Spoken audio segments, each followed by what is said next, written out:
Hello and welcome. We all deal with stress and worry. It just feels like an unavoidable part of modern life, right? But what if there was a calm, rational way to understand and, dissolve those feelings?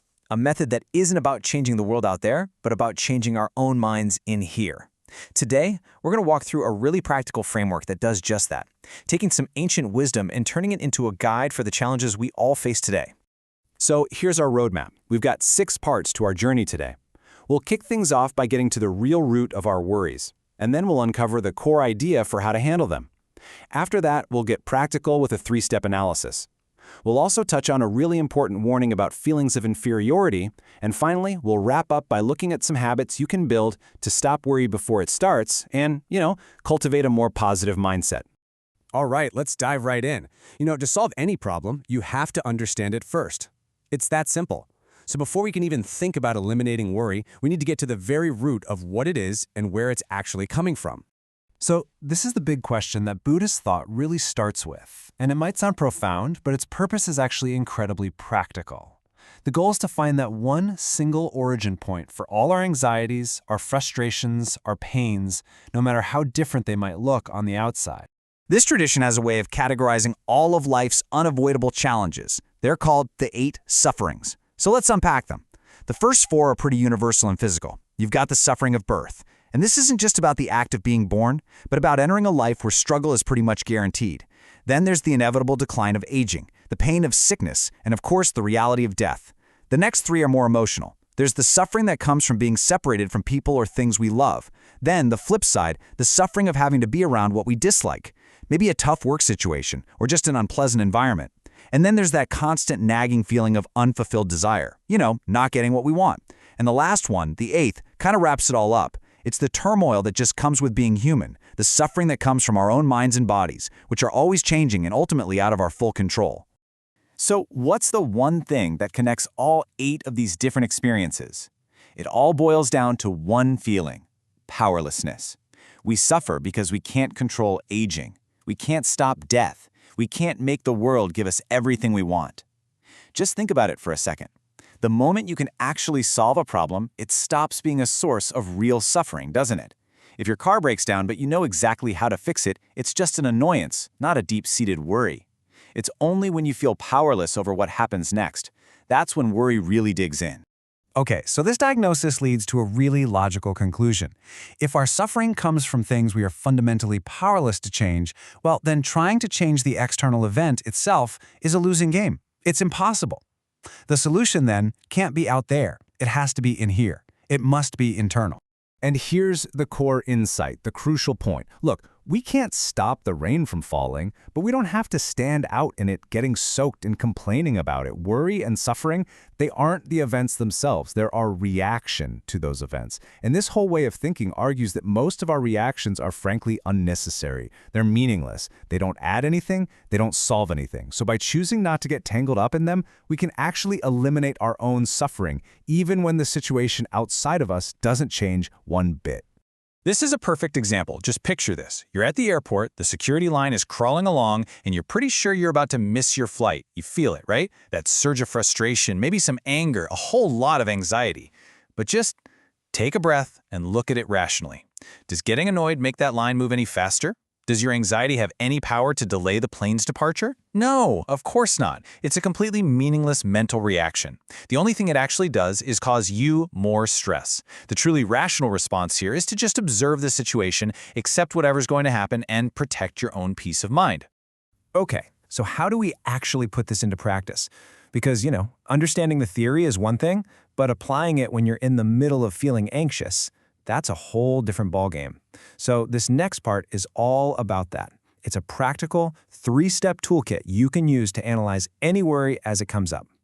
So the next time you feel the worry start to build up, don't just let it spin out of control. Instead, just pause and run this analysis. Step 1, describe exactly what you're worried about. Use precise language. Give it a name, maybe even write it down. Step 2, close your eyes and just notice the physical sensation. Where is it in your body? That tightness in your chest? The heat in your face? Just feel it. And finally, step 3, classify it.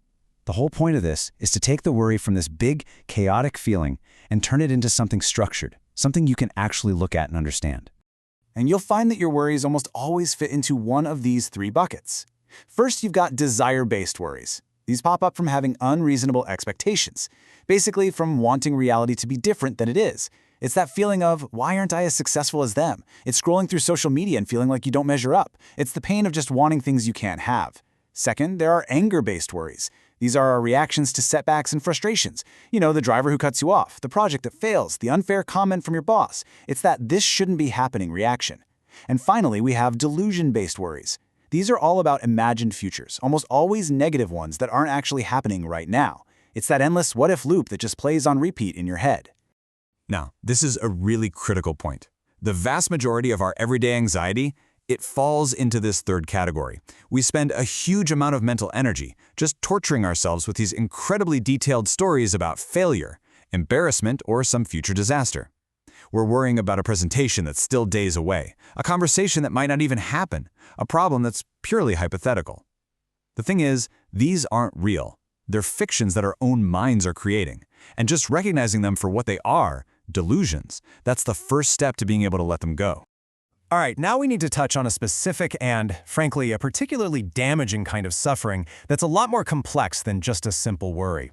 And that's the deep-seated feeling of inferiority. See, unlike a fleeting worry that comes and goes, a state of inferiority is usually rooted in something much deeper, things like past trauma, major failures, or maybe a difficult upbringing. And what this does is create this powerful, almost desperate need for recognition and validation from the outside world.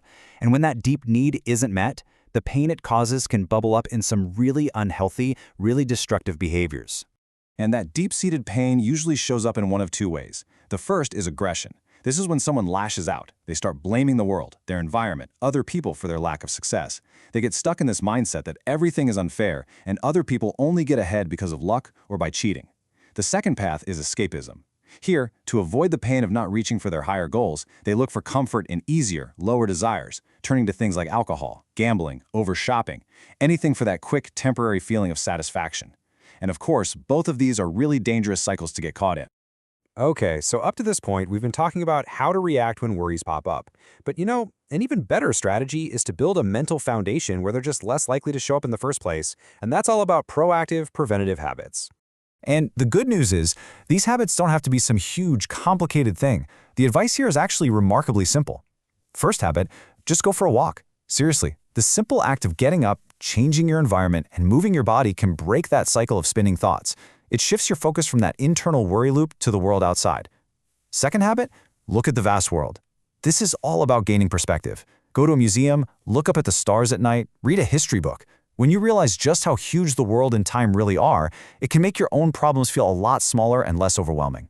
And the third habit, which is maybe the most important of all, learn to accept yourself. So let's dig into that third habit a bit more.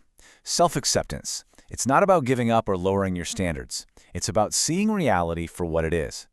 Take this example. A student comes in second place in a class of 50 people. Now, if their only goal was first place or nothing, they're going to see that as a failure.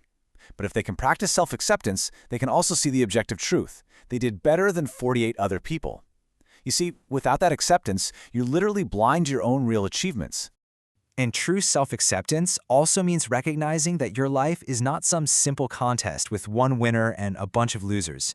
Your worth isn't defined by a single score or a single job title. You might not be the top student, but maybe you're incredibly kind, or a brilliant artist, or a great problem solver. When you focus on just one narrow definition of success, you blind yourself to all the other ways, the countless other paths there are to a meaningful and fulfilling life. And that brings us to our final section, which is really the ultimate goal here. The idea isn't to spend your whole life on defense, just batting away negative thoughts as they come. The goal is to proactively build a positive mental environment, a place where worry just doesn't have any fertile ground to grow in the first place. And you can build this positive foundation by actively training your mind in 4 qualities. First, there's loving kindness. This is the genuine wish for others and for yourself to be happy. It's a direct antidote to anger and jealousy. Second is compassion, which isn't just noticing suffering, but really sympathizing with it, which helps us be less self-obsessed. The third quality is appreciative joy. This is the practice of feeling genuinely happy when someone else succeeds, which is the perfect cure for envy. And finally, the fourth quality is equanimity. And this last one, equanimity, is really where everything we've talked about comes full circle.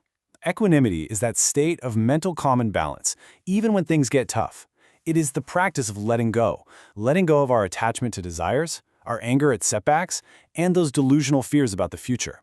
It's the living embodiment of non-reaction. In a way, it's the ultimate solution that pulls this entire philosophy together. So in the end, this entire framework really boils down to a single choice. Your worries, your anxieties, your frustrations, they're just thoughts. They're just mental events passing through your mind. They only get their power over you when you choose to grab onto them, to believe them, and to react to them. The real power, then, isn't in trying to change the world outside, it's in recognizing that you have the freedom to choose which thoughts you're going to engage with.